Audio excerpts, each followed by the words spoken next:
Do you still remember the first time you fell in love?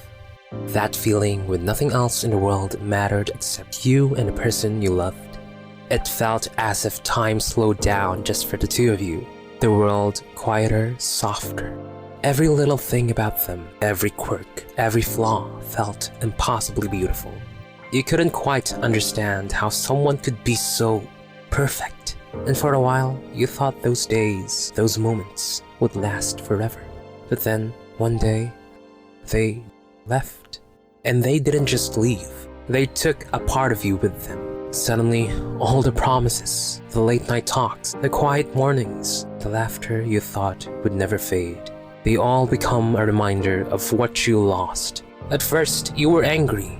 How could they leave when everything was just perfect? But then, you start wondering, what caused everything to fall apart? Was it because of them? Or was it because of you? From then on, you couldn't love like you did the first time. Because now, you're too scared of ruining things once more. Doubts, insecurities, it's what holding us back from falling in love again. Because it's not just about being hurt or being betrayed. It's losing trust in ourselves to hold space for someone's heart. Believing that our past is proof we can't carry the weight of the love others carry for us. Because nothing hurts more than being the reason why someone stopped loving you. To love is to hurt, but to love truly is also to heal. And maybe the love you chased before wasn't love at all. Or at least not the kind that lasts. Because maybe love isn't about losing yourself in someone. It's about finally finding a place you can come home to every day. Yet, it's not as simple as that, isn't it? Something we like to tell others and ourselves is that we're just waiting for the right one to come, no matter how long it takes. But for some of us, that's only half the truth. The other half is harder to admit. It's about the belief that we're simply not enough. The pain from our past relationships and how that hurt changed the way we see ourselves. We started losing faith not just in love, but in the fact that we will ever be loved again. Our self-esteem crumbles and the person who once believed so deeply in love becomes the same person who's now afraid of affection. Because in their minds, they already know how it ends. In our eyes, we were the ones responsible for ruining both our own happiness and the happiness of the person we once cherished. And strangely enough, it's because we loved that much that we keep all the blame to ourselves. Yes, some people let bitterness control them and blame the other for how their relationship turned out. But when you loved truly, all you can think about is how you lost something so perfect. And how maybe they would have still been here if you had just been better. That sentiment bleeds into how you love now. Every time someone shows a hint of interest or desire, you pull back because you're convinced you're not good enough to make them stay. Not good enough to make anyone stay. Now you believe that past relationship became proof. Proof that people stop loving you once they see the real you. When we look back at it, it's normal that we do all sorts of things just to catch the attention of someone. We dress and look our best, we perform and try to impress, and we change to pass someone's test, just so they could give us a chance. But now that everything's fallen apart, you start believing you were only ever loved for what was on the surface, that they only liked you for what they first saw. Before we even establish a bond with another, we tend to select one desirable trait of ourselves and flaunt it to make someone ours. It could be our looks, our skills, or even our money and fame. It's only when you two are together that they can see every part of you, all the good and all the bad. And you can't help but attribute the fall of that relationship to the parts of you that were hidden. The flaws, the insecurities, the things you didn't show at first. You start listing all the possible things you could have done wrong. Maybe you were too annoying, too clingy, or too emotionally distant, and so on. You tell yourself these, even if they never mentioned anything about you.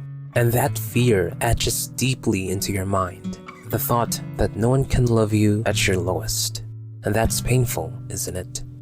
Because every time you find yourself catching feelings for someone new, You suddenly remember who you are, all the mistakes you think you made. At this point, it's not just about being afraid of loving and being loved. It's about the fear of being seen. And now you stand at a crossroads. Do you risk it and love as you are, knowing you could cause everything to fall apart again? Or do you pretend to be someone you're not, faking yourself even after they've already chosen you? We think and we overthink, and before we know it, we find ourselves not moving at all. We somehow believe that it's better to not love again than to risk another heartbreak caused by our own hands. But let's stop for a moment. Haven't you ever thought that maybe the love you chased wasn't the actual love you needed? That maybe love is more than a connection, the chemistry between two people? Our inexperience taught us that love is mostly about physical attraction, that warm, giddy feeling we get when we spend the time with the one we adore. We acknowledge that we're committed to them, yet give more importance to infatuation. And that's just it, isn't it? Many of us measure the worth of our relationship by how much we feel at the given moment, rather than how much we grow. Attraction is important, yes. A relationship without it would be very hard to fight for. But there's something that matters more, and I think a lot of you already know it. I once had an interesting conversation about love with someone I met. From the way she told her story, I could tell her voice carried pain and regret. She told me a lesson she learned from that, a general truth about love we often overlook. She said, "Love isn't just about attraction. I've realized that someone's looks don't matter when I constantly have to act like the version of myself they fell in love with. Now, what matters to me more is how safe I feel around them, how they can make me laugh and put me at ease. I want a love where I can just be myself, just as they remain true to me." From what she said, I can understand where she was coming from. Maybe the reason you keep blaming yourself isn't because you failed to love, but because you were trying to love in a way that was never sustainable to begin with. Looking for a relationship for the wrong reasons, for excitement, for desire, and then hurting when those reasons aren't met. It's very easy to hurt yourself in a relationship based on those foundations. So maybe it's just as she said. The love we need isn't just about the thrill or the high we feel when we're with someone, but the comfort of knowing that someone's waiting for you, someone who loves you for who you are and who you will become. So maybe it is something you've heard before, but nevertheless, it may be an important perspective to consider. The worst situation to be in is to bleed and beg for the wrong people. Not because they're bad, but simply because they don't have what you need. So ask yourself, what is it you actually need and want? And maybe in that way, you won't be afraid again, knowing that from now on, you'll be falling for someone who deserves your heart and whom your heart deserves in return.